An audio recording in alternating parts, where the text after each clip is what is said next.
Real quick, remember to check out my movie channel. The link is in the description below. You can see, I have videos on Saltburn, Priscilla, David Fincher's The Killer, Killers of the Flower Moon, the Barbenheimer stuff, Beau is Afraid, a lot of good stuff. Check that out. Again, link is in the description. But anyway, back to your regularly scheduled programming. All right, the New England Patriots are bad at football, if you hadn't heard. Their defense played really well in this game, held the Chargers and Justin Herbert to just 6 points, but that was 5 more than the Chargers needed in this one. New England not able to score with Bailey Zappi under center. Let's talk about what went wrong, starting off with a play like this. So it's going to be a 3rd down and 7. So the Chargers showing blitz here. You could have some one-on-one matchups in this situation, and Zappi going for a quick wide receiver screen. It's one of those things where, typically if you're showing cover 0, a lot of times you would like to be able to throw the ball down the field, take a shot in this scenario, especially at your own 27. But at the same time, if you don't really have that receiver to take a shot with, well, then maybe you got to try stuff like this. So Zappi takes the snap. He's going to flip the ball to Devontae Parker, who I'm not exactly sure if that's the guy I want, taking the screen pass. But okay, that's the guy. I like Parker as a jump ball receiver. But anyway, you see it. A Chargers defender is coming in trying to make a play, which makes sense, right? You're not going to be able to block everybody here. You just hope that maybe Parker can make a move, or maybe the defender takes a poor angle and you can pick up the first down right here. That's what you're hoping to have happen if you are the Patriots, or maybe you would hope that an offensive lineman could get out and block him, but that's not happening on this play. So, can Parker make a move here? Well, not really. It gets tackled right away. And this is just kind of a good example of just the, ineptness, quite frankly, of this Patriots offense is they feel like they have to limit themselves and try a lot more safer options, and they're not even really good at the safe options, which is part of what caused this to really do so poorly. Going over here, I kind of feel bad for Bailey Zappi. I kind of felt bad for him, on a lot of these plays. This is a 3rd down and 4 situation, so okay, they're going to throw the ball here. Let's see if we can get someone open. Right off the bat, offensive line does a pretty good job. Gives Zappi some time, and Zappi's even able to step up in the pocket. There is pressure coming from behind at this point. He's looking downfield, doesn't love what he sees down the field. There does appear to be a check down that's open, so it's kind of one of those okay, this took a really long time to finally figure out a way to get someone the ball potentially. But Zappi did eventually find an option here. However, Zappi then, maybe it's because of the contact, but regardless, severely underthrows a pass that he was only, 6 yards away from the receiver who's trying to throw to, ends up falling incomplete there. So not exactly what you want to have happen on several different fronts. And again, when you don't have guys getting open and you also don't have a quarterback who's hitting them when they do get open, usually not a combination for success.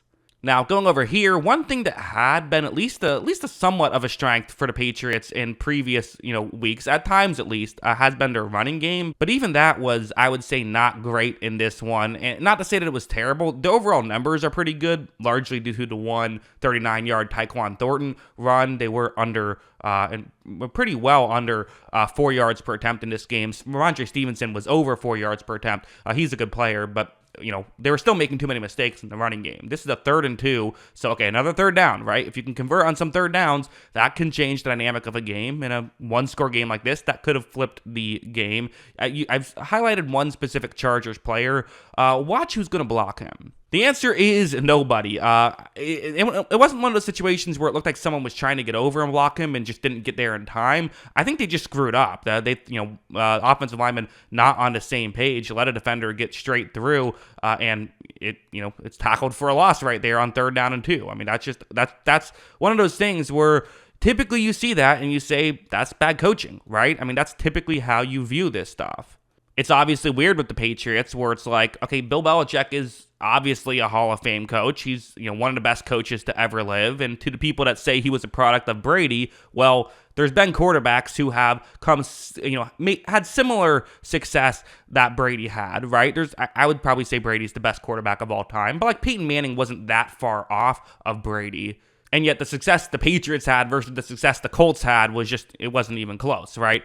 So obviously Belichick had a huge hand in the dynasty, but at the same time, it's not going well right now. It's just not. And he's obviously the defensive guy, but you got to hire a good offensive coordinator, and he hasn't done that in a bit. So, maybe with McDaniels back next year, it could work out, but, we'll see. Although, to be honest, I don't even know if there's going to be a next year. So it's just it's something to note, I think.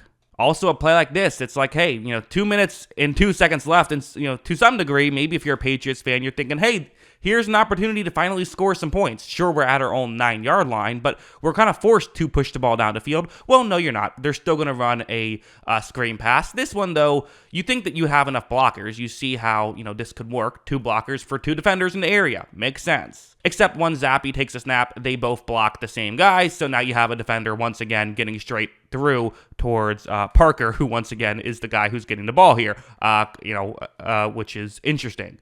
On top of this, Parker drops the football, which was probably a good thing. It was going to be tackled for a loss if he caught it. I mean, that's a disaster. That's just a disaster. And when you watch the tape, there's just disaster after disaster, quite frankly, for the Patriots. So it's like, well, you might have the occasional decent play. Honestly, there's more disastrous plays than just like decent ones. Like, forget even like good or great plays. Like, it's more likely to see a disastrous play than like, oh, that was pretty good. I mean, that's where they're at right now.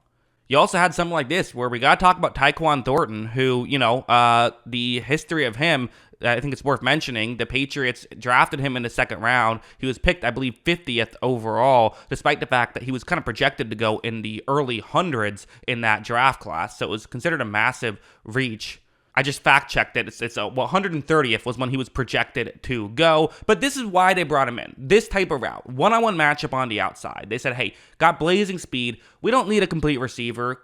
We want someone who can just win on the outside. Their receiving core was actually not bad the year before. They just needed an outside threat. That's why they, quote-unquote, reached on him. As you see, Zappe is going to run a play action. He looks down the field. He fires down the field. And Thornton is open. Okay, here we go. You got the opportunity that you've been waiting to see. And this is, quite frankly, maybe the football game. The whole thing changes. Yes, 7 points would have given them the lead. And as we know, the game ended 6-0. At the same time, though, obviously the Chargers' whole mindset changes if they need a field goal to win the game instead of just need to, not let the Patriots score. But still, an opportunity to take the lead here, late in the third quarter. You want to hit this opportunity. Bailey Zappe makes a great throw that Tyquan Thornton just drops, quite frankly. And maybe you could argue the throw was a hair too far, but again, you got to make that catch. You just do. So it's just like, as a whole, this Patriots offense is just abysmal right now, and you do have to wonder a little bit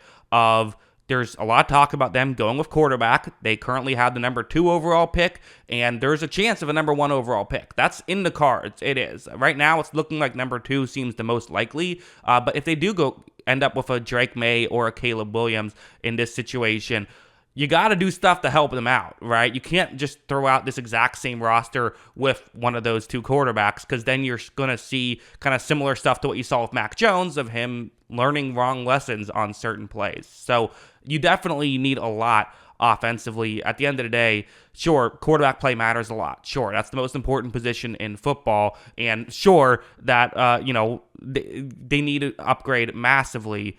But even if you take the most quarterback-dependent offenses in football, you take the Kansas City Chiefs and get rid of Mahomes, they're still scoring points. They're not getting shut out on most games, especially against a defense that has played terrible this year with the Chargers. So just an absolute disaster by the Patriots. That's what I think. What do you think? Let me know in the comments below. Always love hearing from you. And of course, as always, thanks for watching.